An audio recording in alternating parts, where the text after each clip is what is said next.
Muito bem, que privilégio estar aqui com você para trazer da parte de Deus uma mensagem para o seu coração. E hoje eu gostaria de abordar quais são os problemas mais recorrentes que conspiram contra a nossa alma, que espreitam o nosso coração e que nos atingem de maneira tão profunda a ponto de deixar-nos desanimados, talvez ansiosos, estressados, às vezes até mesmo deprimidos. São muitos os inimigos que nos cercam, que nos entrincheiram, alguns fora de nós, outros dentro de nós. Alguns são pessoais, outros são intrapessoais, outros são interpessoais, ou também problemas externos que não administramos e acabam nos atingindo. Então eu gostaria de elencar aqui alguns desses problemas que afligem a todos nós, sem exceção. Em primeiro lugar, a questão do medo. O medo é um sentimento democrático que atinge todas as pessoas, num grau ou noutro da vida. Tudo aquilo que foge ao nosso controle nos impõe medo. É por esta causa que a ordem mais repetida em toda a Bíblia é esta: não temas, não tenhas medo, porque o Senhor que nos criou e nos conhece sabe da nossa limitação nesta área e sabe da luta que enfrentamos todos os dias com muitos medos. Chegamos a desenvolver fobias, medo de altura, medo de escuro, medo de lugar fechado, medo de multidão, medo de viver, medo de morrer, medo de casar, medo de ficar solteiro, medo de doença, medo do luto, medo do futuro. Muitos medos nos atingem. E o apóstolo Paulo vai afirmar na sua segunda carta a Timóteo, capítulo 1, versículo 7, que o medo é mais do que um sentimento, ele é um espírito. Deus não nos deu espírito de medo, que nos atormenta, que nos perturba, que congela o nosso sangue em nossas veias, que nos tira a lucidez para agir, para pensar, para reagir. Portanto, nós precisamos de graça de Deus para lidar com o medo. É claro que o grande antídoto para vencermos o medo não são músculos tonificados, não é a quantidade de dinheiro que você tem no banco, nem a posição política, econômica, social, militar ou eclesiástica que você ocupa. Não é a amizade ou as amizades que você tem influentes na sociedade. Não. Embora é importante você ter pessoas que amam você do seu lado, mas o verdadeiro antídoto para você vencer o medo é a consciência da presença de Jesus com você. Foi por isso que Davi, no Salmo 23, afirmou: ainda que eu ande pelo vale da sombra da morte, não temerei mal nenhum, porque tu estás comigo, a tua vara e o teu cajado me consolam. A ordem de Deus, repetidamente nas Escrituras de Gênesis e Apocalipse, é essa: não temas, não temas. Não porque nós sejamos suficientemente fortes para lidarmos com os nossos medos, mas porque temos uma promessa, e Jesus nos garantiu isso: eis que eu estou convosco todos os dias, até a consumação dos séculos. A Bíblia diz que o amor lança fora todo medo, e se você teme a Deus, no sentido de reverenciá-lo, você não precisa ter medo de outros temores que rondam o seu coração. Um segundo problema que às vezes tenta nos capturar e nos atingir é a questão da ansiedade. A ansiedade é considerada o mal deste século. Atinge crianças, adolescentes, jovens, adultos e idosos, ricos e pobres, doutores e analfabetos, governantes e governados, empresários e empregados, religiosos e não religiosos. A ansiedade é quando você antecipa um futuro desconhecido e sofre por ele como se já estivesse acontecendo. A palavra ansiedade significa puxar em direção oposta, estrangular. De certa forma, a ansiedade nos estrangula as nossas emoções. E quantas pessoas que, por sofrerem antecipadamente, por problemas que possivelmente nem vão acontecer, estão sofrendo, porque estatisticamente falando, 70% dos assuntos que nos deixam ansiosos nunca vão acontecer. Então, viver ansioso, ansiosa, é, às vezes, sofrer desnecessariamente, inutilmente. E mais, isso vai ser prejudicial a você, porque você não melhora o seu performance ficando ansioso. O Senhor Jesus chegou a dizer: Por mais ansioso que você esteja, você não pode acrescentar um côvado à sua existência. Então, não resolve o seu problema ficar ansioso. Na verdade, ele drena suas energias, ele suga você, ele seca você. A ansiedade estiola você. Por esta causa, recomendo a você a não viver ansioso. Ao contrário, que você ponha aos pés do Senhor toda a sua ansiedade, porque Ele tem cuidado de você. O apóstolo Paulo chegou a dizer, de dentro de uma prisão, não mandeis ansiosos de coisa alguma.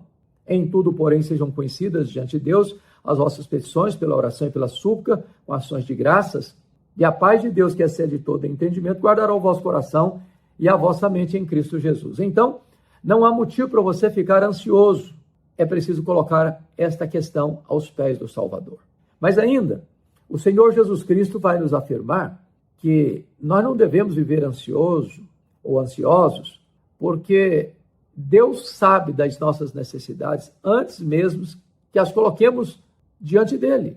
Então ele recomenda olhar, por exemplo, para os pássaros, que não plantam, que não colhem, que não têm despensa nem armazém, e não ficam ansiosos, e Deus os sustenta.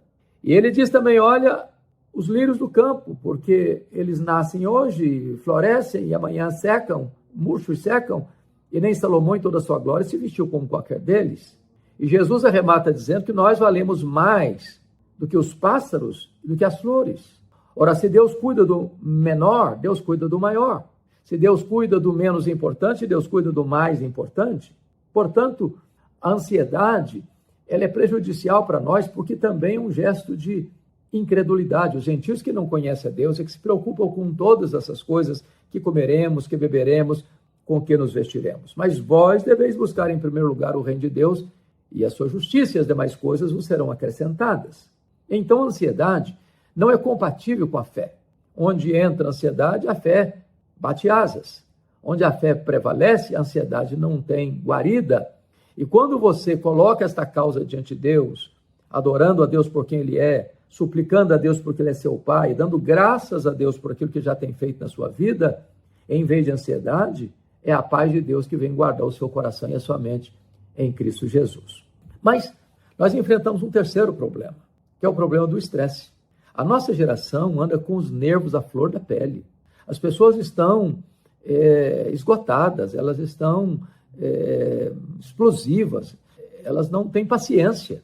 Alguém já disse que a ansiedade é excesso de futuro, o estresse é excesso de presente e a depressão é excesso de passado. Mas tem muita gente hoje que está assim, só estupim, já pegando fogo. Tem gente que nem estupim tem, é pólvora seca pura. Gente explosiva, gente temperamental, gente que não consegue ter domínio próprio, que não tem controle emocional, que se destempera, que fala palavras duras, que agride com atitudes agressivas mesmo, violentas, pessoas que não conseguem conviver, não conseguem se relacionar, porque elas estão entupidas de ansiedade, elas estão completamente tomadas por esse sentimento de estresse, né? De esgotamento.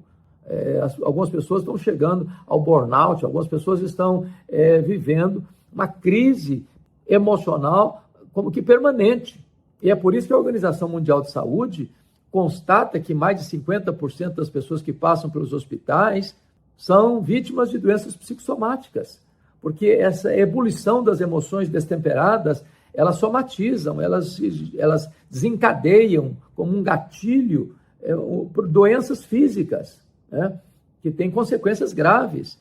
Então, é preciso aprender a lidar com o estresse, trazendo acúmulo para o nosso coração, tirando todo dia a fuligem da alma, não carregando a mochila pesada dos problemas do trabalho, da empresa, da universidade, da escola, para dentro de casa, no sentido de tensionar, inclusive, a relação familiar, que deveria ser resguardada de todas essas tensões externas.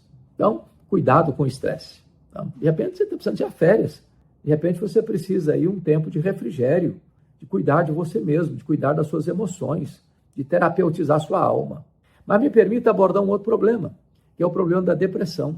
A depressão talvez é um dos problemas mais graves da sociedade contemporânea, onde as pessoas não lidaram bem com o seu passado, a culpa, o abuso, a violência, as pessoas que foram machucadas emocionalmente, feridas fisicamente, feridas na honra, ou talvez um pecado grave que ficou lá latejando na mente, martelando a consciência, e algumas pessoas entram num processo dramático de depressão, que pode ser acionado por um gatilho, como um acontecimento, um trauma vivido, um abuso sofrido, uma dívida financeira impagável, o rompimento de um namoro, o rompimento de um noivado, um rompimento de um casamento, um divórcio, um luto, uma doença grave, né?